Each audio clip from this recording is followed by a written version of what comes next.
আসসালামু আলাইকুম শেখ। ওয়ালাইকুম আসসালাম ওয়া রাহমাতুল্লাহি ওয়া বারাকাতুহু।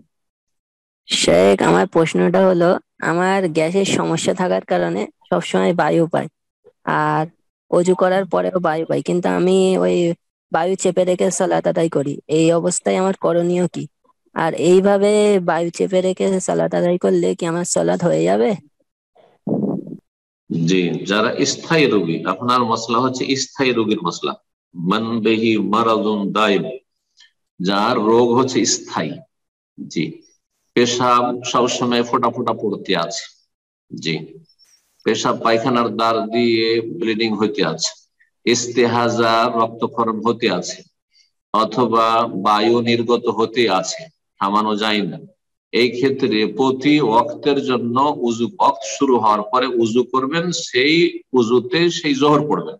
আবার আসরের জন্য নতুন করে উজু করে আবার শুরু করবেন। তারপরে বায়ু শতবার বের হতে থাক, আর রক্ত বের হতে থাক পেশাব পায়খানার রাস্তা দিয়ে, অথবা পেশাব ফোঁটা ফোঁটা পড়তে থাক, না পাখি হতে থাক, কোনো অসুবিধা নেই।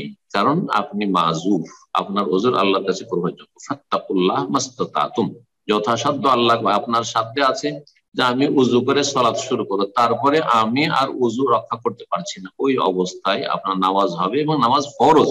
এ কথা বললে হবে না যে আমি তো নাপাক থাকছি, পাক থাকতেই পারি না, তো আমার নামাজ কি? নামাজ অবশ্যই ফরজ আছে যতক্ষণ পর্যন্ত আপনার হুঁশ জ্ঞান আছে। আল্লাহ এই এলম হাসিলের তৌফিক দান করুন এবং আমল করার তৌফিক দান করুন। দোয়া করি আপনি এবং আপনার মতো যারাই অসুস্থ, আল্লাহ রাব্বুল মুসলিম ভাই বোনদেরকে আল্লাহ পূর্ণ শেফা দান করুন, সুন্দরভাবে বন্দেগীর তৌফিক দান করুন। ওয়ালাইকুম আসসালাম ওয়া রাহমাতুল্লাহি ওয়া বারাকাতুহু। মাশাআল্লাহ, আওয়াজ খুব আসছে।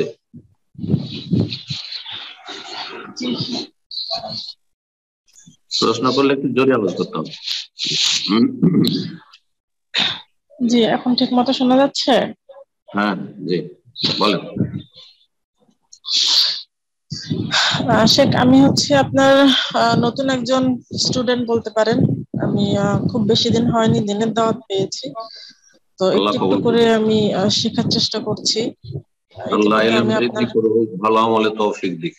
জি, আমি ইতিমধ্যে আমি আপনার অনেকগুলো ভিডিও গুলো যেটা আপনার চ্যানেল থেকে শুনে অনেক কিছু শেখার চেষ্টা করছি। তো একটা জিনিস যেটা ইদানিং কালে পেয়েছি বা আমি এটা নিয়ে একটু প্রশ্ন করার ছিল, সেটা হচ্ছে নামাজের মধ্যে দোয়ার ক্ষেত্রে আপনার এখানে বলা হয়েছে যে যত দোয়া করো তোমরা সালাম ফেরানোর আগে দোয়াগুলো করো। যে সেটা হতে পারে তুমি সেজদারত অবস্থায়, বা হতে পারে তুমি তাশাহুদ পড়ছো, তাশাহুদ পড়ে সালাম ফেরানোর পূর্বে। জি।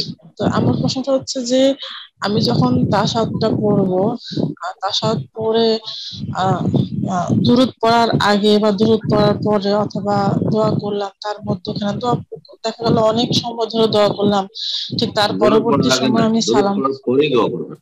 দরুদ পড়ার আগে নয়, দরুদ পড়ার পরে তাশাহুদ, তারপরে সালাত ইব্রাহিম আল্লাহুম্মা সাল্লি আলা মুহাম্মাদ আল্লাহুম্মা বারিক আলাইহি, তারপরে দোয়া করবেন। জি।